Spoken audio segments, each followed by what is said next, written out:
Hello, everyone, and welcome to Louisiana Association of School Librarians presents Advice for New School Librarians. I have put the bit.ly for our slide deck on the bottom right here, and you can also grab a copy of the slide deck in the YouTube descriptions, and we'll periodically post the bit.ly up here on the screen.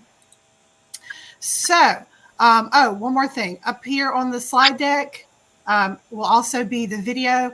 The video for this webinar will be housed at the same link if you'd like to share it. And there is a copy of the slide deck. So we're going to go ahead and get started by introducing ourselves. Then we're going to dive right in. We're going to start with Kim Lovey Howell. Hey everybody, I am Lovey Howell. I am a school librarian at Benton Middle School in Louisiana. I've been a librarian.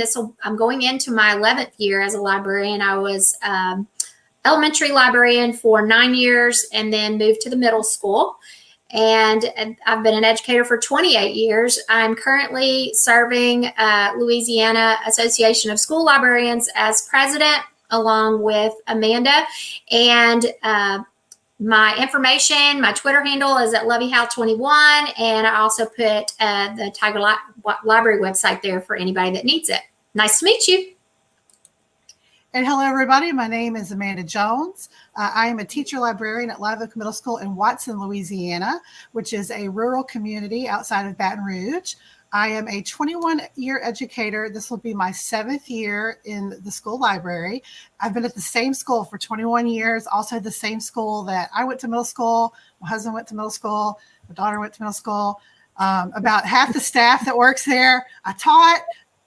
So I've been there forever. I am the LASL first vice president, and I am now going to turn it over to let Matthew introduce himself. He is our featured guest today. Take it away, Matthew. Hey, everybody. My name is Matt King. I am a school librarian at Discovery Elementary School in the Orchard Farm School District in St. Charles, Missouri. I was a first grade teacher for several years, and in 2015, I made the transition. I'm going to turn it over to let Matthew introduce himself. He is our featured. I made the transition to be a librarian. So after spending all those times in as an elementary teacher, I made the transition, and it was probably the best decision I ever made. I love being a school librarian. In 2019, I was an ALA Emerging Leader, which we'll talk about hopefully later on in the discussion. And then currently I am the AASL delegate for the state of Missouri. So, and I'm happy to be here. Thanks for inviting me. Yeah, we're so glad to have you, Matt. Thanks. All right, so if you're a new librarian, welcome to the best job on the planet. The way this webinar is going to work is we're just going to put out, we have several slides with some discussion topics. We're just going to talk and give our experiences on some things. And then if you have questions or comments, you can put them in the YouTube chat, and we'll try to address it as quickly as we can.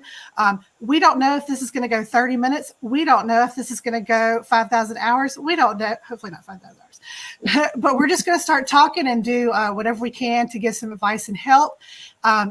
Like I said, this recording, this webinar is housed at the same link. So if you get tired of listening to us, I want to come back and finish it later, go for it. But we thank you for having us on your computer listening to us today. Okay, so let's discuss. We're going to start off. You just got hired. You're a new librarian. My first piece of advice would be to have a plan. What do y'all have to say about that? Well, I agree with that. There are several things that you need to make sure of. You need to make sure of how many students you're going to have, what your schedule is super important. That's one of the first things that I always make sure of is what my schedule is. And, if are the kids coming to me? Am I going to them? Is it open? Those types of things. You need to talk to your administrator about your schedule. And then you can kind of start to plan out your year, sit down and just kind of look as a broad overview of some of the things that you might want to highlight or celebrate in the library with all your students. And before I begin, one of my favorite books is by when I became a classroom teacher, they gave me The First Days of School by Harry Wong, right? And Harry Wong in that book specifically says you need to steal, right? Steal, steal, steal. Steal from everybody. And I think one of the reason why I feel like I'm where I am today is because number one, I feel I can always be better. And number two is I surround myself with people who I can learn from, right? Who I can steal from, right? I can take their ideas, tailor it to meet my needs and my building's needs. And then, of course, in three, I'm always mentor other people, right? Because like my newest, my sister-in-law just became a librarian in Panama City Beach. And so she's not even started, but I've already learned so much from her. So with the idea of having a plan, making sure that you create some type of 5-year work, take your library you want it to be and picture your perfect library in 5 years, right? And then work backwards, because I think that really helps. Mm-hmm. And I think you need to ask yourself some important questions, like what needs to be done now, right? What needs to be done now? What can I put off? And then the most important question is what will have the biggest impact on my students and teachers? And that's where I always start before when I become a librarian in a new building or when I became a first librarian. Ask those 3 questions. What can I do now? What can I put off? Because there's so much to be done when you're a new librarian. There's so much to be done. And so always make sure that what you're doing is impactful and will have the greatest impact on your students and teachers. That is so true, Matt. And I'm glad you mentioned the 5-year plan, because my very first year in the library, I'm fortunate enough to have a friend that lives near me, Tiffany Whitehead, who has a blog, My New Little Librarian. And I was like reading all of her blogs and asking her all these questions. And I did exactly that. I sat down and I wrote a 5-year plan. What did I want to, and it was like a triage. You know how like when they triage things, like what do I want my library to look like? What do I want the students to get from it? And what steps do I have to take to get to that point? And I had to realize, because I wanted to do everything at once, you know, like you just want to go in and you want to get it all done. And you realistically, that's impossible. For one, funding. So you have to put into your plan the funding, where you're going to get the funding for all of this and grants and things like that. But I find that, and I seriously had a 5-year notebook and I accomplished it all in 5 years. And it was like, I felt really good about that, but it took the 5 years. There's no way. So if you're a brand new librarian, just know, have a plan, but understand it's okay that you're not going to be able to accomplish everything you want right off the bat, but know what's important. And something that can help you with that, I think, would be the next bullet point: joining organizations and associations. So, and I didn't the first year or two, I didn't realize how important that was. But I am now a very active member of LASL and a very active member of AASL. And the support that you get from these organizations, from reaching out to other librarians, is so invaluable. That's how I met Matt, because we're both chapter assembly delegates. And but these organizations are going to help you and give you the guidance as you're working towards your plans. What do y'all have to say about that?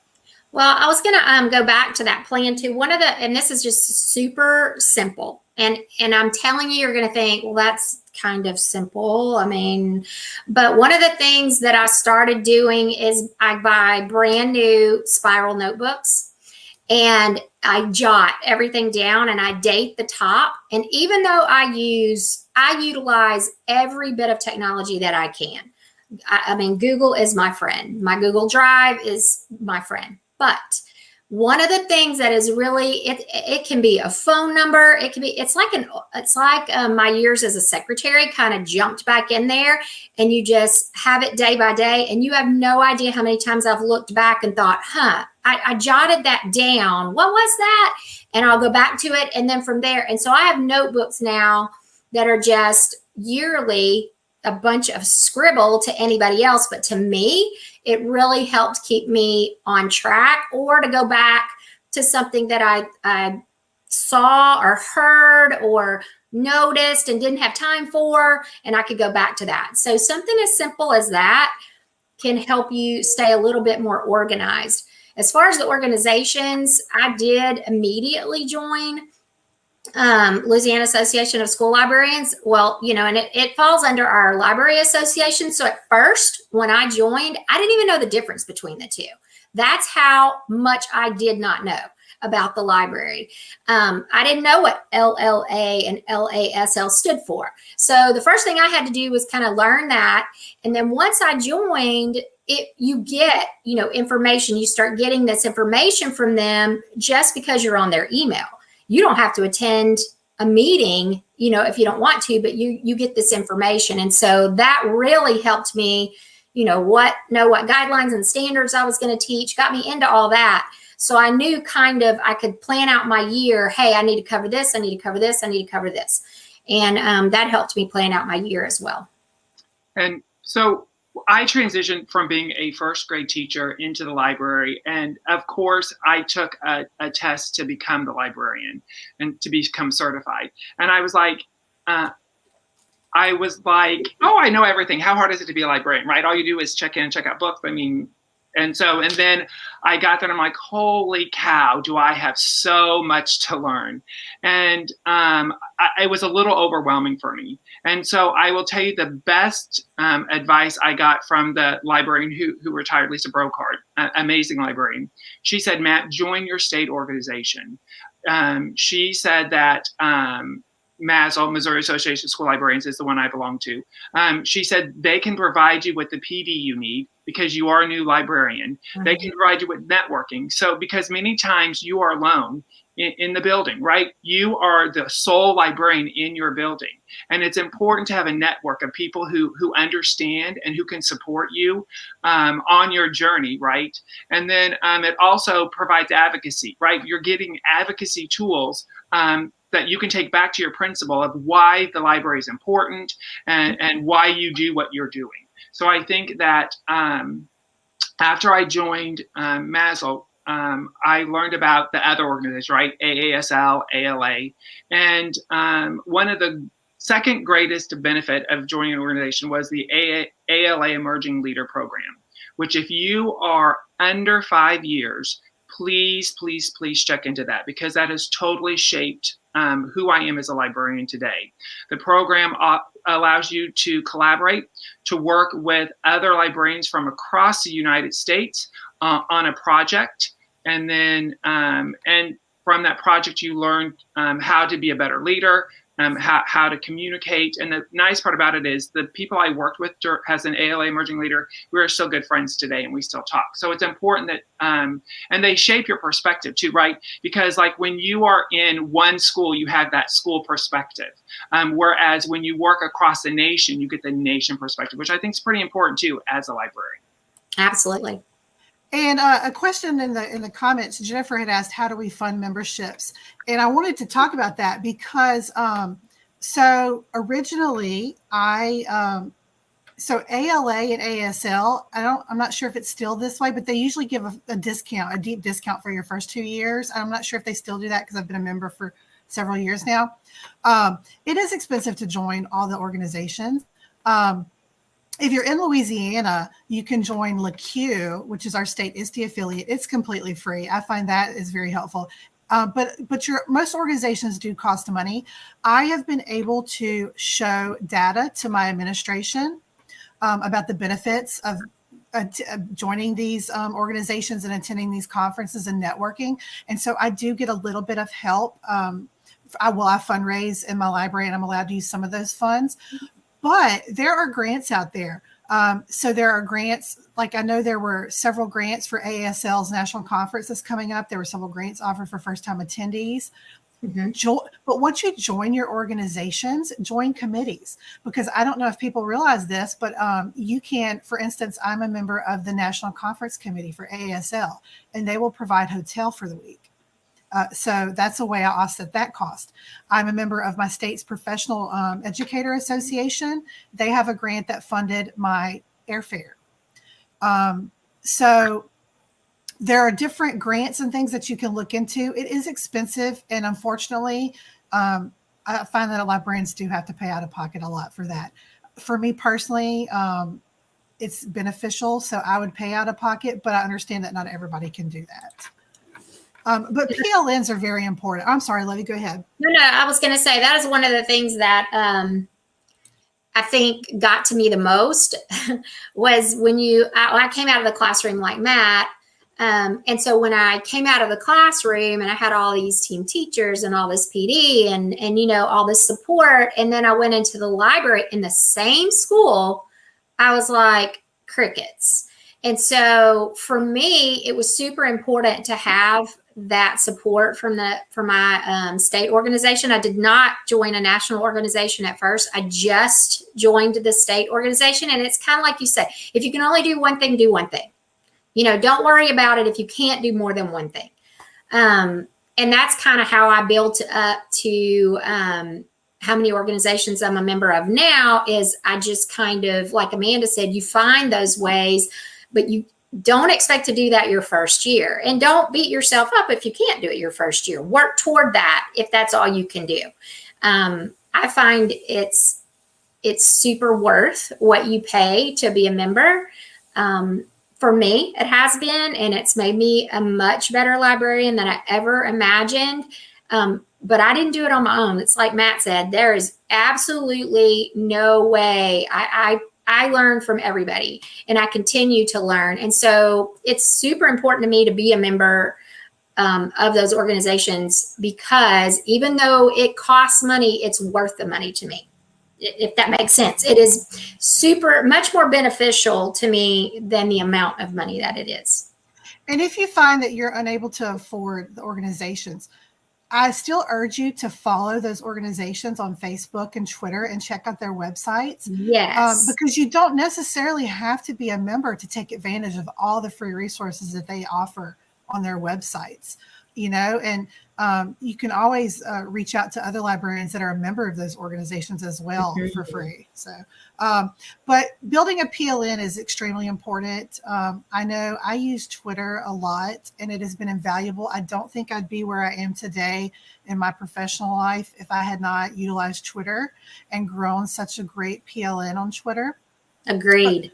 But make sure, like, whether you're using social media to build your PLN or to showcase your library, I do think it's important that you factor in social media into your plan when you become a new librarian. Matt, what are your thoughts on that? And I agree with you 100%, because they offered us a new librarian seminar in the St. Louis area, which is where I live. And one of the first things they said is create a Twitter account, right? To use Twitter as a tool to gather information, again, across the United States, right? Or even globally, right? And so to build your support, to get ideas. But I also think it's important. And when we say utilizing social media, and I mean, I'm glad you brought this up, because I was just thinking, oh yeah, building your PLN, right? That's why you use it. But no, you also need to make sure that you share what you're doing in your library with your community, right? Yeah. You've got to share. And like, I have a library page on Facebook for my library that I share what's happened. I mean, last year was not as much as I was hoping, but I mean, hopefully we'll get back to that. But the idea behind it is, yes, you have to be the biggest advocate. You have to be the biggest advocate for your library, right? You have to share what you're doing, share the good things, don't share the bad, but just also make sure that, and then also make sure you're following your district policies, right? Because many districts now, and so you just want to make sure that you're doing the right thing at all times. Yeah. So, but yes, I agree with you. And I found that social media, so my community, you have to, look at where your stakeholders are. So like my community is on Facebook. So I have a very active library Facebook page. And I have found that it has been invaluable for advocating for programs and things for my library. And I have such support from my community because they see what we're doing in the library. And there's like this trust that they have in us, but because we're showcasing what we're doing. And I find that as an added bonus that anytime I'll put like a donors choose or something, it gets funded within like an hour because my community follows me on Facebook and they are so supportive though, but they're so supportive.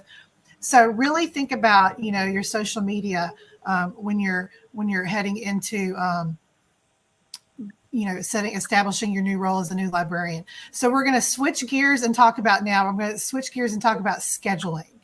because having a plan also means you need to have a plan for scheduling.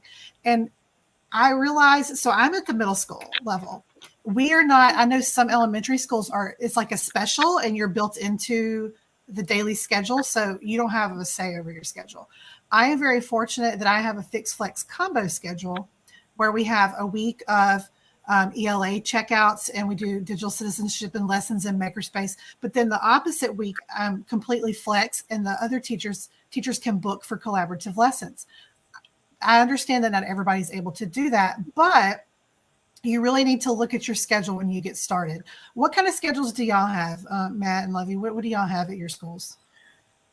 Well, in the elementary school, I had, like you say, I had pre-K through 5th grade, and it was a fixed schedule. I did, though, really advocate for that time I needed. They didn't put me doing something else. I mean, all you can do is ask, and all you can do is go to them and say, look, this is what I need. But now in the middle school, I'm in 7th and 8th, and it's completely flex. So, it's been interesting to learn how to flip flop on that. I had to do it. I had to learn when I went from a fixed schedule to a flex schedule to make sure that I was, reaching out. And so, yeah, that's what I have. So I'm the elementary librarian, and we are completely fixed because I'm part of their special rotation. And so some helpful hints that I have is, number one is collaboration, probably the most important thing, one of the most important things that librarians can do working with other classroom teachers. So you just have to make sure that you have time somewhere built into your schedule, whether that's before school and meeting with teachers, whether that's during their lunchtime or your lunchtime. And I know that's a lot on you as a librarian, but the benefits are so much worth it. I also, like Lovey said, I am open during my lunch and recess time. My duty is in the library. So students are able to come into the library during lunchtime and during their recess time. And it's a great way to build that community, and for the students and the teachers and the principal and the parents to see how important the library is, because the library is full all the time of students, even if I'm teaching classes. I added a makerspace, which is important because that makerspace then, even when I have a class in and I'm teaching, kids can come in for recess and they do the makerspace activities, or they just go to the reading area and they read. But it allows them to have that, to see the value of the library and to have the spaces where they can use even though I'm teaching a class. All right, now let's talk about collaborating and supporting with teachers. So I was kind of naive when I first stepped into my role as librarian, because I thought I'm here for the students.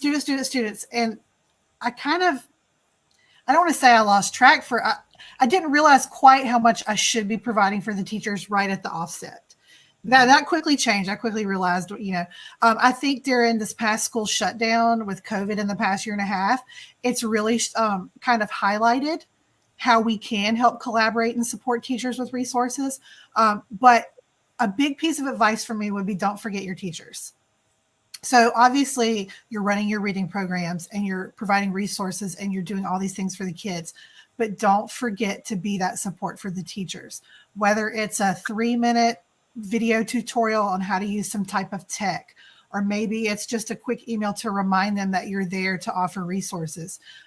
Make sure that you are collaborating and supporting your teachers. What do y'all have to say? In the elementary, I was the same as Amanda in the elementary. Because you have that fixed schedule, you're thinking, how in the world am I going to collaborate with teachers? I've got to support myself, right? But you, like Matt said, you kind of work that out. Whether it is, just inviting them in. Hey, why don't you come see what we're doing, on your lunch? Come in here and eat. I mean, I did whatever it took to get teachers in there, just to, even having a teacher section of books. There's several things that you can do to get them in there in the elementary level when you don't have time to go to a meeting. Now, in the middle school, I do attend those collaborative team meetings that they have. I'm always there if they want, need something for me. Even if I'm in there for 10 minutes and then they're talking about something else, I pop in. I make sure that I'm always available for them. And so that's been really great because that's opened up them saying, hey, could we do this in the library, or could you teach this in the library? I'm like, sure, great. When do you want to come? So it's kind of being open and just giving yourself permission to invite all those people in. That's what works for me. And Wakelet, and I'm gonna let Amanda talk more about Wakelet, but I'm gonna tell you something, my teachers have loved that. So I'm gonna let her teach a little bit more about that in a minute, but Wakelet's been a great thing for collaboration with teachers. So when I became a librarian in 2015, a lot of the talk was about teacher-library collaboration. And when we talked about it, a lot of the times they're like, well, collaboration means that when a teacher's teaching about frogs, then you take all of your frog books and you give them to that teacher. And I knew there had to be more to collaboration than just providing, subject resources. And so this is a big topic for me. You're probably, and Levy, you're probably like, oh my goodness, I wish we hadn't talked about this, because I did a whole thesis on this, right? My whole thesis is on collaboration. And the thing is, deep collaboration can happen as long as you work together, right? As long as you get the teachers on board, because there has to be buy-in from teachers too, right? You can't just be the only person pushing collaboration. So there has to be, and I work with an amazing group of educators who really wanted collaboration to happen. The benefits of collaboration are so important. Like I learned curriculum, like the curriculum that they're teaching in the classroom. But the nice part about it is they also learned that I had library standards and I had curriculum that I was responsible for too. Of course, student growth improved. And the nice part is you teach to your wheelhouse, right? And so the biggest advice I can give is to use a collaboration plan. And Judy Morleone, she has a bunch of collaboration plans that are available. And I used one of hers and I tailored it to meet my needs. And I will tell you, it was so helpful because when I was able to sit down with teachers, and we met typically before school, since I am a fixed schedule, and the teachers came in. But the nice part is we were able to devise a plan of like, how was I going to teach those library skills within what they were teaching? And usually it dealt with research, right? Using research or a new technology piece or things like that. But it was so helpful for us to have that collaboration plan and to build it together, even creating like what student expectations are, what were the objectives of the lesson. So it's probably one of the most important things that I do when working with teachers, right? Creating a menu of what I can offer, and then having teachers use that menu and then come and work with me. We work together to do that. And to read about it, and someone just posted this on the question, but her book, she's editor, Core Values in School Librarianship. Can I do that, Amanda? Can I share that? Yeah. But MOREILLON. So it's and collaboration is a chapter in there, and my collaboration plan that I use is also featured in that book. That's the new one that just came out, right? Correct. Yeah. Yes, and y'all need to. And I'm gonna look up her. I'm gonna drop a link in the chat in a second. But follow Judy on Twitter. I love her so much. She posts the best stuff. And so, and I order handle. Do we have her Twitter handle, Matt? Isn't it Cactus? I think it's Cactus Woman.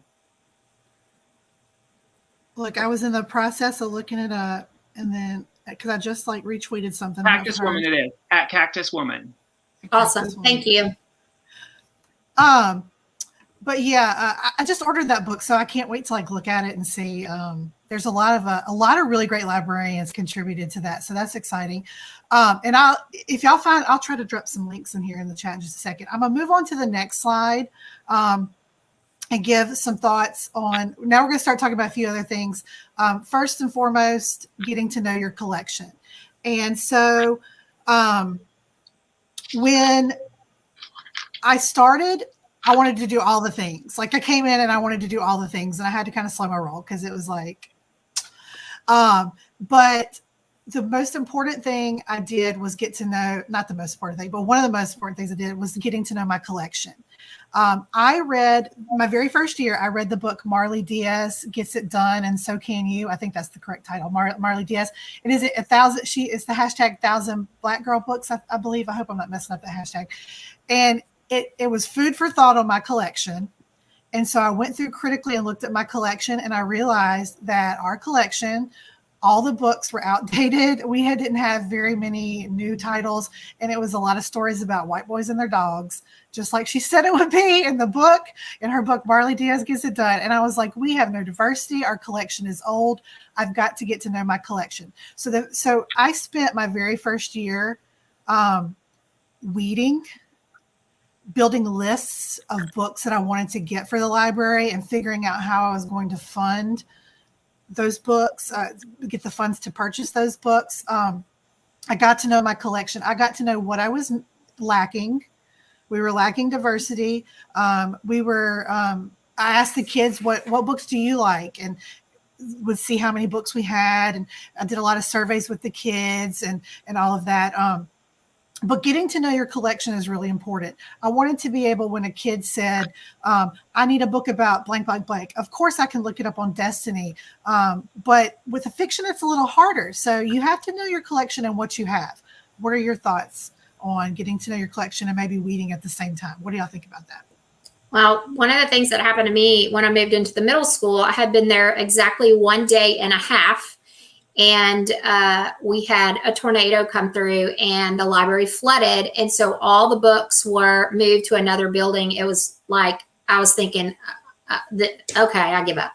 So and I'd also moved to middle school. And so I didn't even have a clue what was there. So one of the things that helped me a whole lot, like she said, like Amanda was saying, we use, our program is called Destiny. And one of the things that I was able to do was run a report just to see what was there. I was able to run that report, even though my books were in boxes at that point. I could run a report, see what was there as far as kind of an overview. And another thing is our vendor, which is Mackin, could also run that report. It was much more detailed. Once I gave them access to that, it was much more detailed on, like she's saying, what current books do I have? How old are these books?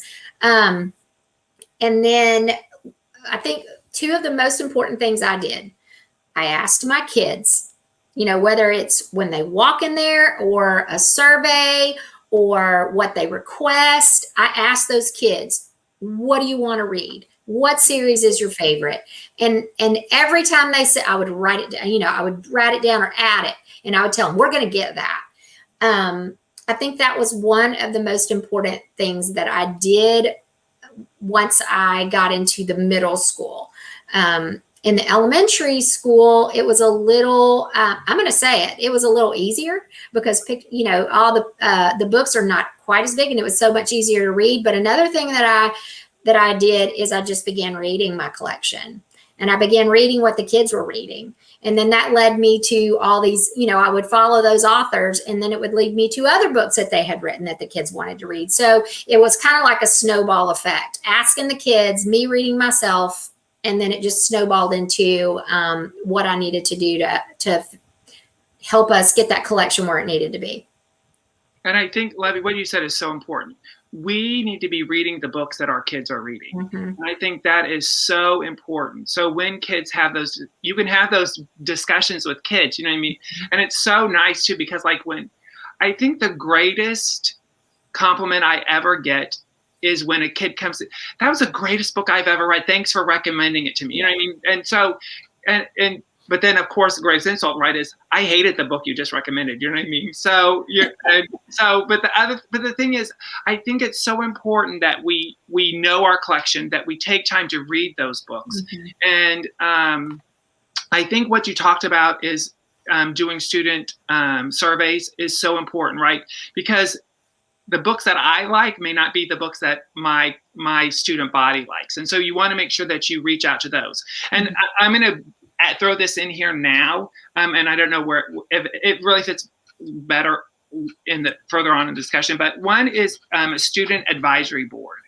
And I will tell you that when I came to the school I'm currently at, we have a Leader in Me program. And one of the most important things they value is student voice. And so I created a student advisory board. They're made up of 4th and 5th graders. We meet once a month after school. And it has been very beneficial for me to see them. And I think it teaches them more of course, what we're doing as well.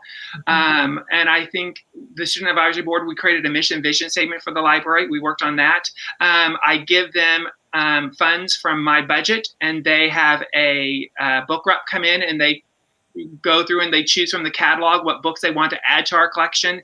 And then the nice part is they also are the ones who have to promote those books, right? To try to get those other kids interested in the books. So it's nice too, because then they actually think about, I share a title analysis of my books. And so they're able to see, Mr. King doesn't have a lot of in the, I don't know, in the 700 collection or in the 800.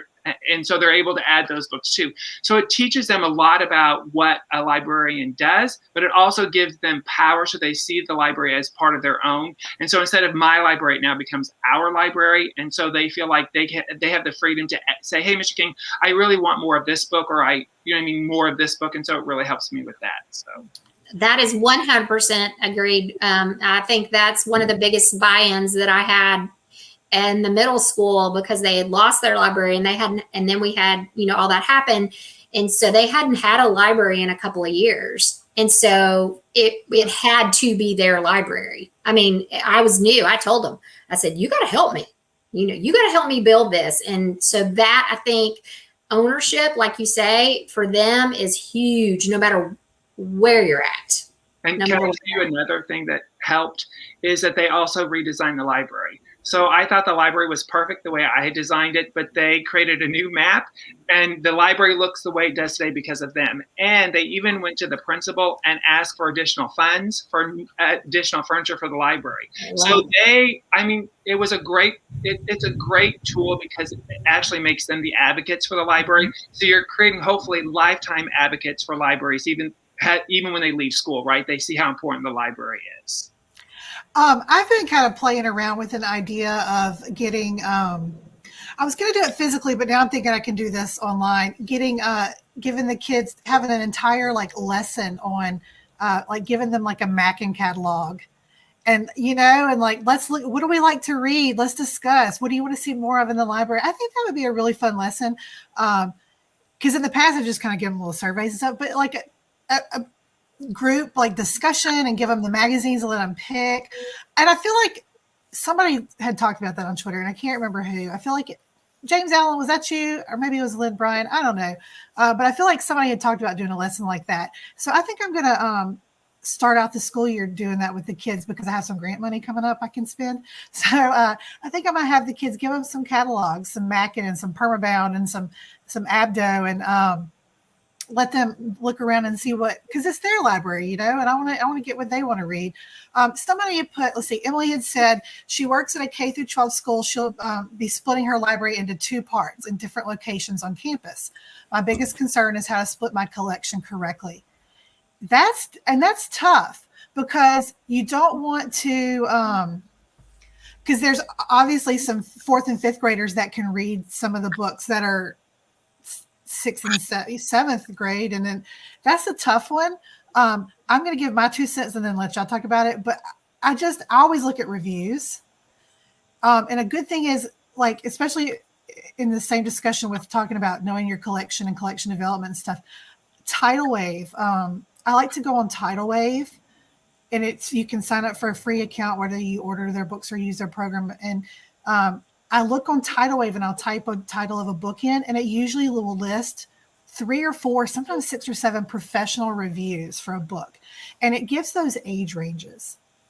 So I would advise you to maybe look at some of those books that you're unsure of as far as splitting them up, and looking at Tidal Wave and see what School Library Journal Age recommends, or what Book List or Kirkus, what they recommend age. That can be a help when dividing up a collection like that. What do y'all think?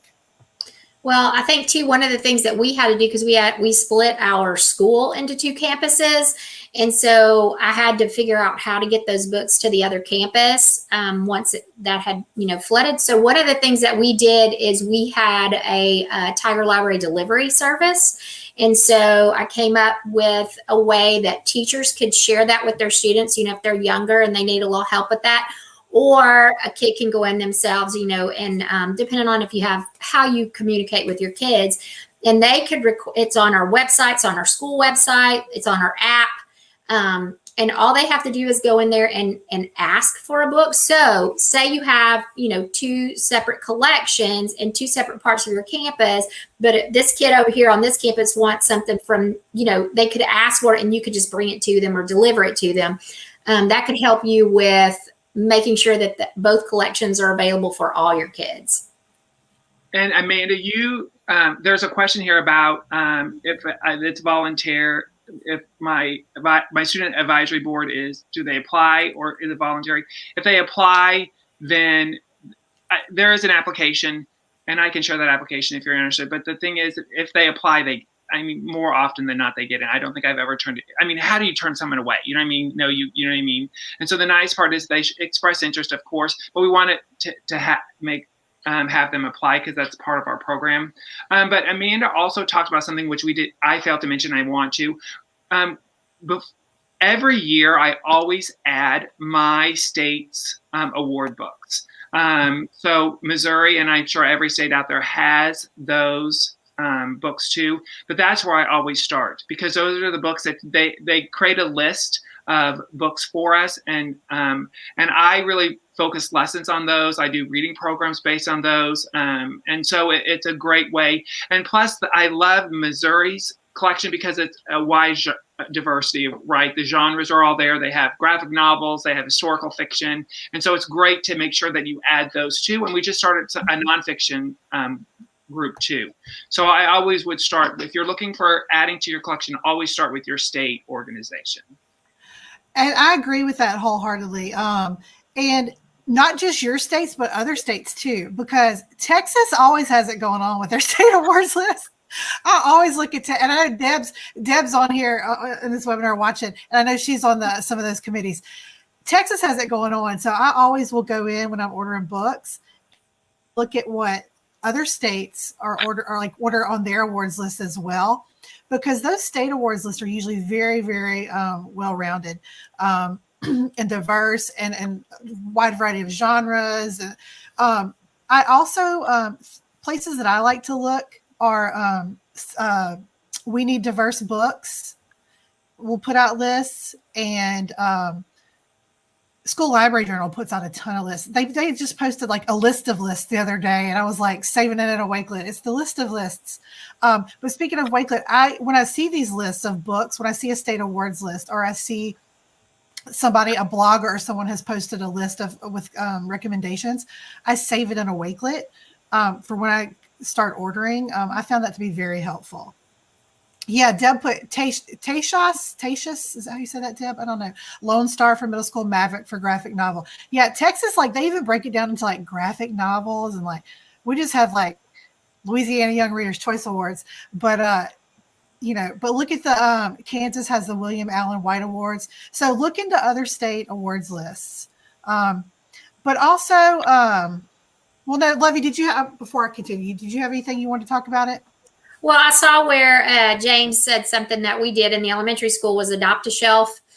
Say your first year, maybe you don't want to do student advisory, maybe you don't have time, maybe whatever. One of the easiest things I ever did was adopt a shelf, and kids did an application because I just think it's fun for them to fill out an application. They just think that's cool, and it just solidifies that they really want to do this. And plus, you can get a parent signature if you're in the elementary school.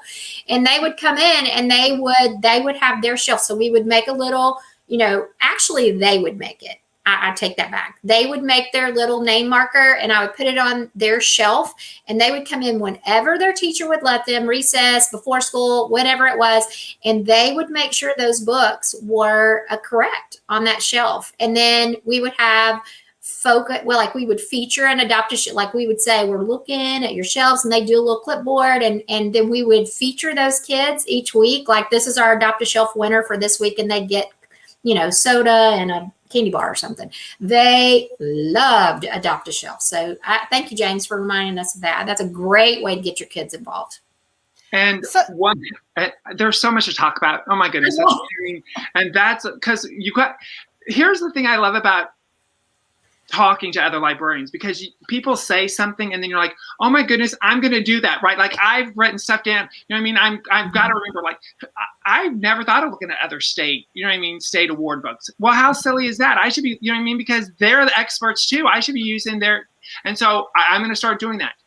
One thing also is, when you start reading though, also think about how those books are on the shelf, because I know that in my library, and this is my fault, I push books too close together.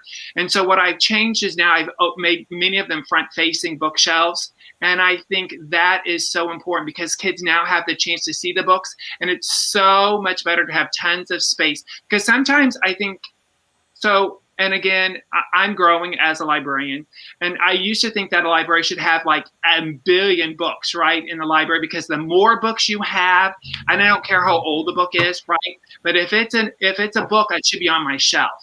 And I think that the nice part, I've learned that sometimes more is not always what's important, right? Sometimes it's a well-curated collection is way better than having tons and tons of books. So I think it's important to that. And before I ever get rid of a book, I always go back on me. Have I book talked the book, right? Have I turned the book sideways, or things like that too? So I think that's important to take into account. I think like you mentioned, I think a big misconception with new librarians, like you said, like I thought that too. Like, I'm like, we've got to have all the books.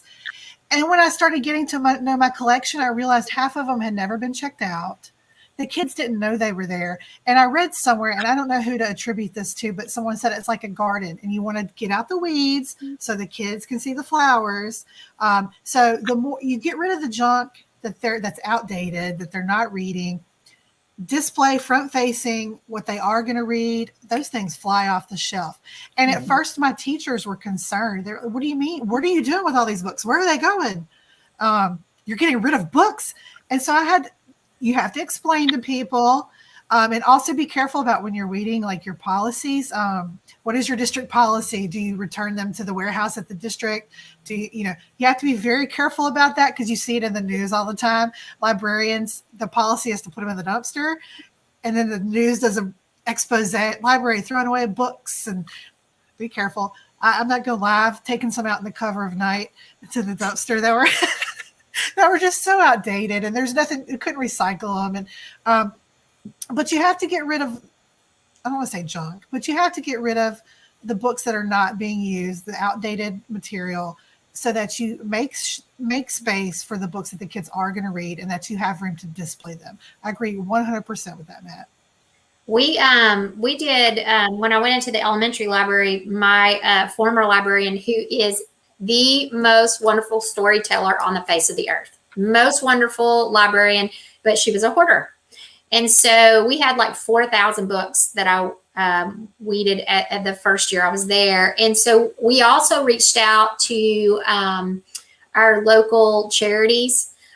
We could not sell the books, but we could give them away. And so, like, one of our charities were able to, they shipped them for free to, like, Uganda.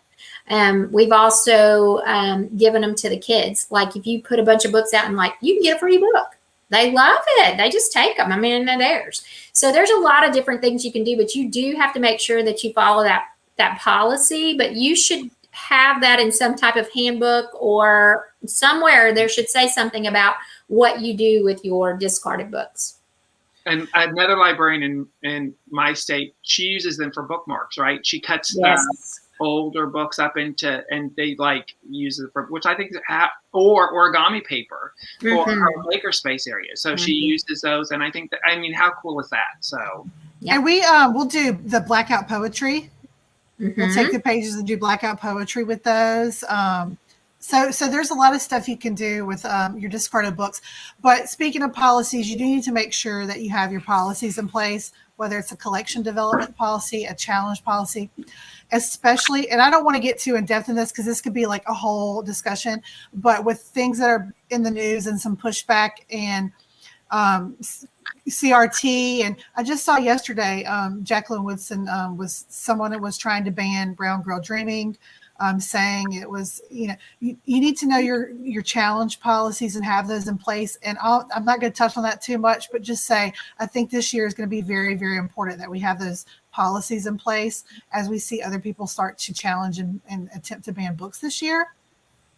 Just know that ALA, ASL has phenomenal resources on their websites, and you can email them and reach out to them, and they will give you guidance if you have any challenges this year as far as challenging books on your shelf.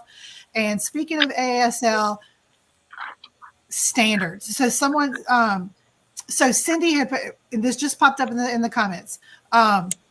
What resources do you use for finding and curating creating your curriculum? So in Louisiana, we don't have like a curriculum, but we have guidelines. And what I use as far as finding and creating curriculum is that I really look at the AASL standards, and I look at my state guidelines to guide me on my lessons during the year. Now, also when I'm collaborating with core teachers, I look at their standards. So I look at their science and their math when I'm collaborating with them. But in the library, I print out the ASL ISTE crosswalk, and I try to hit as many of those standards as I can throughout the year. Matt, what do y'all have in Missouri? Do you have a set curriculum, or what do you do? We do have standards, yes. And the nice part is that you just tailor your lessons to meet those standards. The nice part about those is the fact that, many times when you build your I have to always pause and think before, because my brain goes 8,000 different directions. But the nice part is I have a strong PLN of librarians in the St. Louis area. And the nice part is we meet over the summer and we develop lessons and things like that as a group. And so that's, we've said it before, and I'm telling you the benefits of it continue to play out through your career, is creating that PLN, creating a group of people that you truly trust, you truly value, and that you can grow from too, right? Because when you create a PLN, you want to be able to add, but you also want to be able to get from, right? And so the nice part about that is we meet and we plan lessons and things like that. So if I were you, I would strongly recommend reaching out to other elementary librarians or things like that to create that. Using your state award books, right? Creating lessons on those to support those. Like in Missouri, we have to read, I think, 4 Mark Twain books, book talks and things like that. Talk about genres, getting them information about how to find books easy in your library, right? Those are the lessons that need to be taught, teaching them about research skills and things like that. Work with your classroom teachers and support their lessons as well. Lovey, what do you think? And our guidelines, our state guidelines in Louisiana do have those English. I think we have the English standards listed already. They're adding, that's one of the things we're working toward in our state, is to add those other classroom standards, social studies, science, and math. And that is another way to really, cover, our standards are also, crosswalk with those. One of the things I would say, like he's saying, your professional learning network. Well, one of the things we did in our district that was when I became a librarian is we did our own association in Bossier Parish. We have Bossier Parish Association of School Librarians, and we post things. I think there's 36 of us, and so we share constantly. We have a shared Google Drive. We have a shared social media. We have, so we're starting to put out things. We have a tip of the week that we send out. And it could be anything. It's just something like he's saying that you're doing that you say, hey, maybe somebody else, this might help somebody else, and it can be something very, very small or something grandiose. But that has really helped us a lot in our parish, our district, is to work together with each other in that. I like what James said about how you can also lean on other state standards for ideas. So if you're in a state and you don't really like yours, like look at somebody else's. But no, Kentucky, look, they always have it going on too. And Georgia always has it going on. Look at what they're doing too. Like look at their curriculum, look at their standards. I use the ASL ISTE crosswalk a lot. And then Jennifer had asked, do you suggest getting ISTE certified? And so I am not ISTE certified, but I would love to be ISTE certified. And I can't think that there would be any drawbacks. I have a friend that's ISTE certified and she has learned so much. I think it can only help you up your game as far as being, more tech savvy. I'd like to do it. Are either of y'all ISTE certified? I am not. I am Google certified. Like if there's a certification to get, I'm like you, I want to do it because I know I can learn from it and I'm forever a learner. And so I want to do that all the time. But there again, it's like I'm telling new librarians, don't just do one thing at a time. Don't overwhelm yourself because if you do that, you're going to feel defeated, especially in that first year. And I'm going to be honest, in my first year, I asked my principal to put me back in the classroom because that's where I was comfortable. And I've been comfortable for so many years. And thank goodness, they were like, no, you're doing a great job. They were, really good at, kind of boosting me. But I'm telling you, I was a perfectionist and I thought I've got to do it all. So just be really careful that whatever you do is going to help you as long as you continue to learn. So ISTE certification, absolutely. But just take those things slowly and don't overwhelm yourself in that first year. That's good advice because it is something that I've wanted to do. I just haven't had time yet. Mm-hmm. So, and maybe one day I'll have time. My friend Heather White is ISTE certified and she shows me some stuff that she learned through her certification journey. That is just amazing. But real quick, we're going to let's go a little quicker on these. I'm loving this. This is like the best discussion. And I've been writing stuff down too. Things to consider: advocacy. You want to get your administrator and community support. And we've kind of talked about ways to do that. I think the biggest way to get your administrator on your side and community on your side is to show what you're doing via social media a lot of the times. Your administrator, a good administrator can make or break a library program, in my opinion. Agreed. And we need to get the word out to administrators what we can do for our school. We are the only, to my knowledge, and maybe I'm wrong here, but we are the only educator in the school that actively teaches every single school, every single student in the school. At least at my school, that's the case. We need to show the administration what we can do for the teachers, the students, and the community, and we have to advocate for ourselves. There was just a report out yesterday. Joyce Valenza had published an article, and it had some data about school librarians and the slide and how many librarian jobs are disappearing. So it's very important that you think about advocacy. Now, I don't mean you go like lead the charge and do the read-ins and all that, and you're busting down your legislator's door your first year as a school librarian, but you do need to showcase what you're doing and be conscious of advocacy efforts. And I agree with you very much in the fact that many times if I'm doing a lesson that I'm proud of, or I think the students are highly engaged, I will go reach out to my principal and say, hey, come observe this lesson. So that way they have the opportunity to see, oh, and the funny thing is, I think many times people believe librarians are from the 1920s, right? Or whatever, that everyone sits quietly in it. You know what I mean? I can remember when I interviewed for my job, right? I said, if you want a library that's quiet, then don't hire me because that will, that's not. And I think it gives your administration, they are able to see the library in a new light, right? Mm-hmm. And so I think it's important that you always talk to you have an open door policy with, hopefully your administrator has an open door policy where you can talk to them about things. And when you go talk to them about information and you're asking for additional funds or why you're doing, make sure you have your reasons in check, right? Make sure you know how it's going to impact students, why you're asking for what you're asking for, because I think as long as it's student-centered, I think that most administration will be supportive.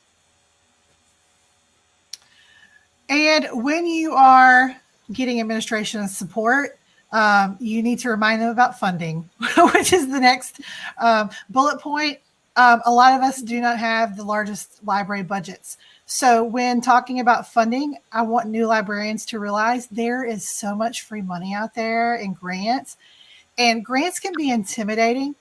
I will be the first to admit I have the most horrible grammar and mechanics. I do not write well, which is ironic because I blog for Knowledge Quest, but I have the most horrible writing skills. But I get so many grants. But let me tell you what the secret is. The secret is quantity. You just keep applying for everything. I mean, I only get like 1 or 2 out of every 10 I apply for, but I apply for so many that people are like, oh, you get so many grants. Well, that's because I keep applying for a ton. There are so many grants out there. I'm going to drop a link in the chat to a Wakelet of mine, which has different links. But I also did an episode on, I feel like I'm plugging myself, but I want to share this. I did an episode on School Librarians United with Amy Herman about funding. So if you're looking for funding sources as far as fundraisers and grants, School Librarians United, I did do a free. It's called Free Money and how to get it, because funding is an issue, and we're not given a lot of money. What are your tips? Y'all have any funding sources or tips or tricks? Amanda, I have to agree 100%. I will apply for a grant and print it out and then use the exact same wording for all the other grants I apply for. So please don't reinvent the wheel. You have an idea, you apply for it, and then print that out, because if you don't like that, I think of it like spaghetti. If I throw it enough at the wall, eventually some pieces are going to stick. You know what I mean? And so when you say that, that's exactly what I've done. And I've gotten grants too, and it's the same grant that I was told no to like 3,000 times before. You know what I mean? So I think you hit the nail on the head. I'm making a shirt with that. If you throw it on the wall, it'll stick. It's true though. And I have a Google Doc, and I just kind of switch it up for every single grant. So once you put all the work into one, you can kind of just fine tune it, you know? Let's see. Cindy put also reach out to your community members, Amanda, because like there are people in your community who want to help, and I'm lucky where I teach because the community is so supportive. But like the Daughters of the American Revolution came and they donated books to the library. A local bank donated books to the library. I have restaurants and vendors donate food for our reading fair night or for our STEAM night. So reach out to those groups too for funding, because it's very, very beneficial. And ask for donations on social media. I know when I started my Lego wall, I didn't have any Legos, and Legos are expensive. So I posted on our library Facebook that I needed Legos, and I was going to do a Lego drive. And after 3 days, I had to ask them to stop sending Legos, because you know those huge, big plastic containers you can get at Walmart? I had like 4 full of Legos. I'm like, okay, I have enough Legos now. Please stop. So, if you need something for a makerspace, ask for it on social media. You just never know. Let's see. Amy said off topic. Oops. Let's see. If you have, sorry, I'm trying to read comments. Well, I'll come back to that.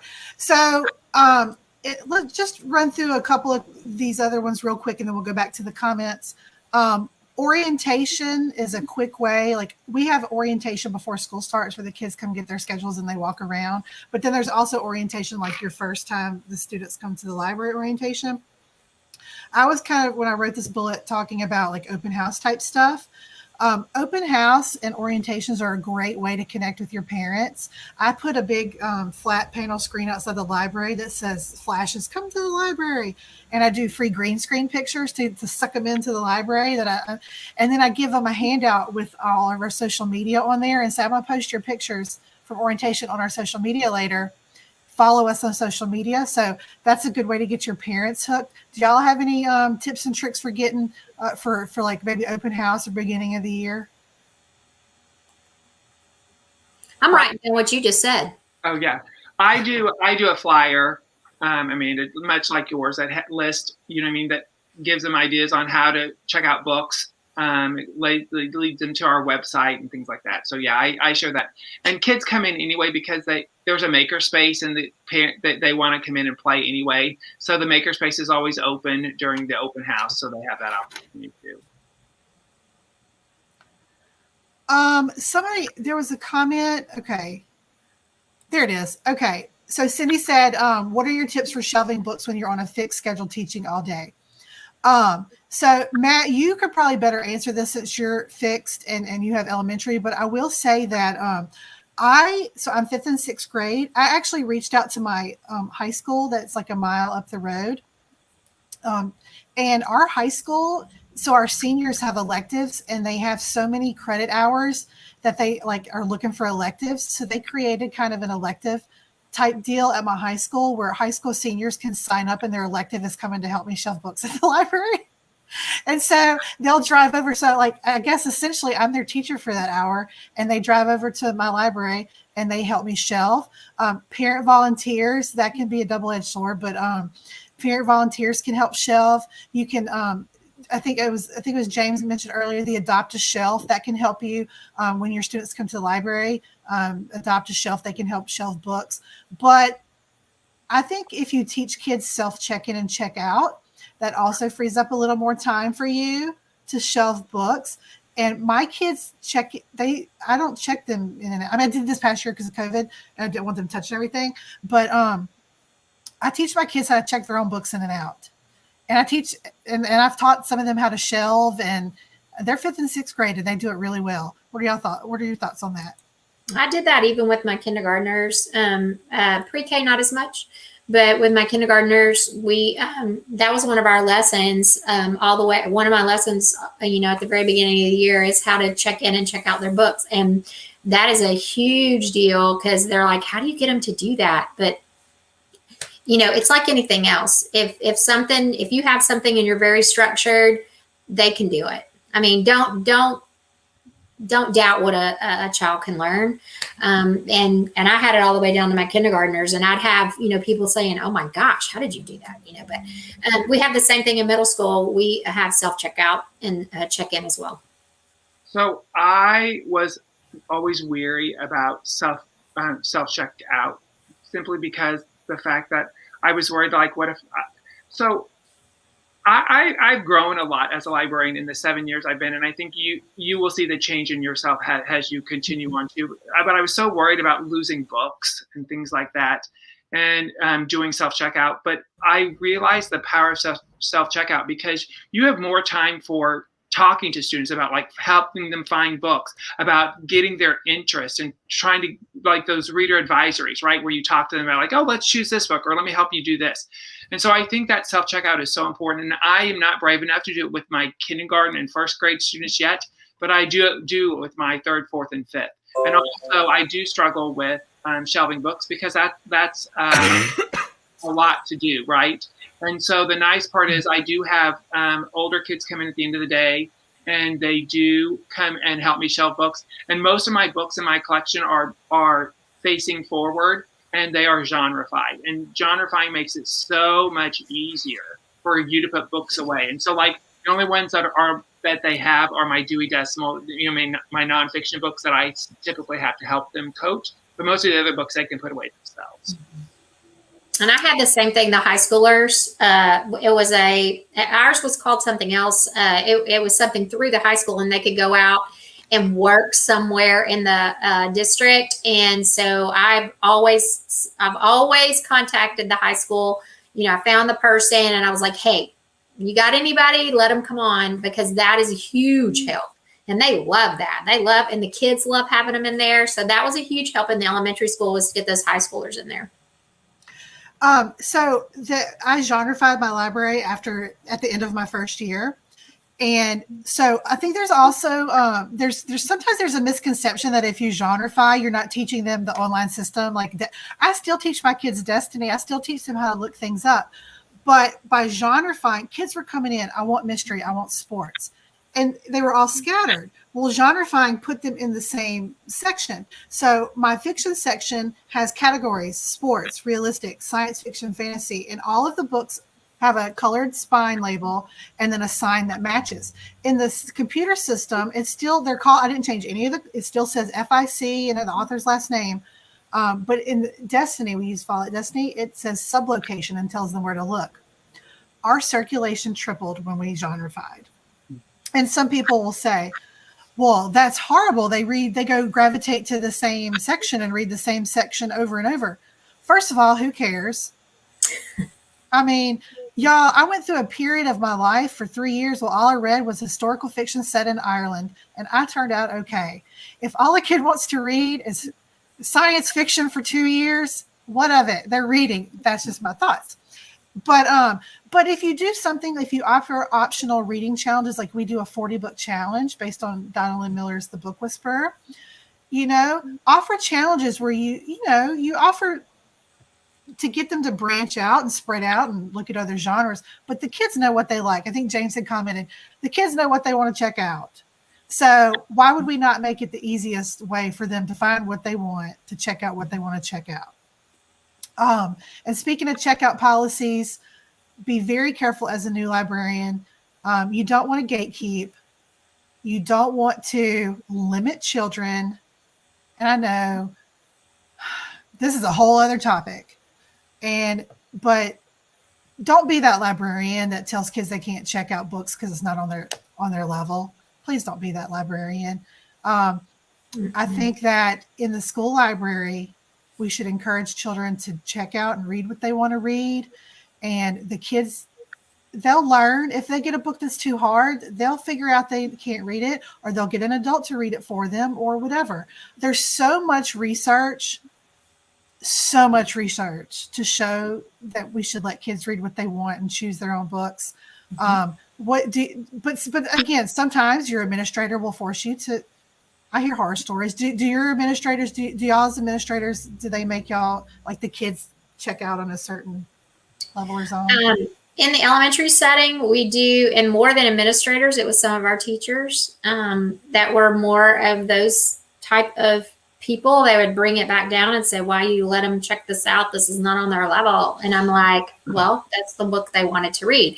And so that's kind of the advocacy part, I believe, is I just hit them with that research, and I start sending them enough articles about, how that can be more harmful, that they finally give up and agree with me and let the kids check out what they want.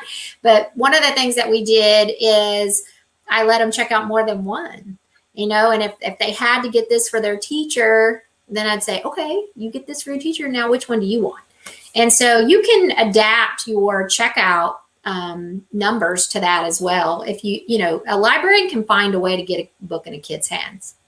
And I'm going to piggyback off of what you said about genreification to go back a step, because I was so anti-genreification. I'm like, I'm not doing that because they have the they can use Destiny catalog. They can look through it and they can find the books. And so then I'm like, okay, I'm going to try it. So I did it with my picture books, right? Because I found that my picture books were never checked out because the Everybody Read books were all turned spine out, right?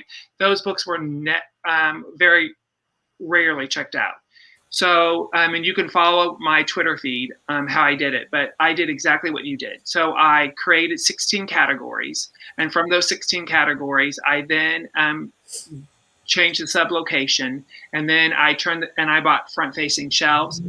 Those books I've never had more kids check out more books in my entire life. Those picture books, the kids are actually loving them. It's easier for them to find. And now when they say, hey, I want a book on sports, I'm like, there's a whole section right there in the purple books. Go to the purple section, they can find those books. It just makes it easier for them to find the books that they want. And just like us, right? We choose, like, if a Jodi Picoult book comes out, I'm the first one there at the store to buy it, right? Because we know what we like. So why not give the students the same opportunity? And our library, and I don't want to get on a soapbox, so take me down, but our library should look like a bookstore, right? They should be able to find books quickly and easily and the information they want, instead of having to go through book after book to find the information they want. And genreifying just makes them able to find information that much easier. All right. Next topic, podcast and free PD. Y'all, there's so much free PD out there. And I feel like, I don't know if it's because of COVID in the past year and a half that everything went virtual and everything, there's been so many opportunities. Maybe it was already there and I just didn't know about it. But I feel like there's so much free PD out there. There's so many opportunities. And podcast, I did want to put in a plug for School Librarians United podcast and then Librarian Influencers podcast, because both of those podcasts have actual school librarians talking about real issues. So a lot of these questions that we're having in the comments, you can listen to some of those podcast episodes. And the cool thing is that you can do it at your convenience. You can do it at your convenience. Like I'll do it while I'm washing dishes or something, and I'll listen in and learn a few things.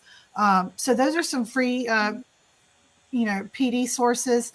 Also, and I'm blanking out on the name of Tom Bober's podcast. If somebody knows it, put it in there. Tom Bober has a podcast. Matthew Winter. So there's some podcasts out there that can really help you in your journey. But I do want to say, comment James had said, it is a huge, be careful your very first year to make huge changes to your cataloging system. I would spend my first year getting to know my collection before I made any real changes, because I didn't genreify until at the end of my very first year. I'm trying to make sure we've addressed things in the comments. Do y'all see anything? Lean on your vendors. I've noticed a lot of vendors have started offering genreification services. What I wanted to put, I'm going to drop it in the chat. Tiffany Whitehead, her Mighty Little Librarian blog, seriously, a step-by-step guide to genreification. I followed her step-by-step. Amazing. I'll drop that in the comments. So Emily asked about the chat. So one thing I've noticed about the chat is when we do these webinars, it will not show the chat later on. But what I'm going to try to do after we end this is I'm going to try to copy and paste it into a Google Doc, and I'm going to put the chat into the description of this YouTube, into the description on this link. I don't know that it's going to work, but I am going to do my best to try to copy and paste this chat and put that Google Doc. But last thing to consider, a well-rounded library has... so I'll say mine, y'all say yours, and then we'll move to the next slide. A well-rounded library has makerspace, STEM, book talks, author visits, collaboration. I don't know, what else? Student voice. Student voice. I absolutely think student voice is one of the biggest ones, and everything else you just mentioned. A well-rounded library has something for everyone, is very nurturing, is a place where kids feel safe to come in and just hang out. I mean, that's one of the biggest things I think that I've learned this year in the middle school is those kids choose to come to the library. And so if you make it a place that they want to be, they'll come. Sorry, I was trying to drop something in the chat for people. Sorry, I got distracted. The name of the podcasts. So the name of the podcast, School Librarians United, and that's by Amy Herman. And then Librarian Influencers by Dr. Laura Scheneman are the two podcasts. And then Matthew Winters and Tom Bober's, their names of theirs are escaping me. And then there's also The Yarn. Who does The Yarn? Is that Colby Sharp? He does one. I don't know. I'll go back in and try to put those in. I've learned a lot recently on Casey Boyd's Clubhouse as well. Yes. And we should be resuming Clubhouse back in a couple of weeks. Mm-hmm. We do a librarian chat. So check out Clubhouse app because there's some different librarians do different chats during the week. Before we go, I want to say, look, take it slow and breathe. One step at a time. Rome wasn't built on a day. I think is that the correct quote? Is that the right saying? Rome wasn't built in a day. Rome wasn't built in a week. I don't know. That's the one we're using. That's what we're using. And I don't know who to attribute it to, who created that, but take it slow and breathe. Have your 5-year plan and realize it might take 5 years. You don't have to do everything at once. I did want to show that this is a blog. Kelsey Bogan has a blog, Don't Shush Me, and she wrote a blog called 10 Tips For new school librarians, you can click on this link and it will bring you to her blog. And this is one of the podcasts I was talking about, School Librarians United. There was a recent episode on her latest episode on School Librarians United was with Martha Bongiorno talking about your role in a new library. And then Martha has put together a s'more with some information for new school librarians. So that link is right here. If you would like to join LASL, we have provided a link for you to join. We'd love you to join and be a part of our organization. You can visit our website and you can follow us on social media. And this is our contact information. So if you have any questions about anything we've said, please feel free to reach out to us, whether it's via Twitter or email. We would love to help you. If you're a new school librarian, good luck this year. It is the best job in the world. And I'll let the two of these each say some closing remarks before we go. If you need help, just reach out, because there are so many people who are willing to help, and you will also be helping others. We all can learn from each other, and I think if you need help, just reach out, because there's someone there to lend a hand. I think that's the biggest thing that's helped me just, on day to day is being able to have a sounding board. I can, like I said, continue to learn all the time, continue to be open to new ideas, and, follow. If you don't have Twitter, I think that's probably the number one thing I would suggest as far as a wide variety of PD, because, you can just go there and really learn a lot. So absolutely reach out, because that, now that I've been doing it for a few years, it's absolutely wonderful to share with others. I love doing that. So don't ever think that you're bothering anybody. It's something that makes me happy, so that'd be my piece of advice. All right. Well, we thank you for joining us today. And I want to give a huge thank you to Matt King for joining us today. We are so excited that you joined us all the way from Missouri today. And we will have to have you again. Absolutely. Well, I'd like it so that we'll be traveling next time. So if we can make it so it's in person, that would be way Yes. Come on. Yes. Come on down. All right, everybody. Well, I'm going to end this broadcast, and we will talk to you later. Goodbye, everybody. Bye. Thank you.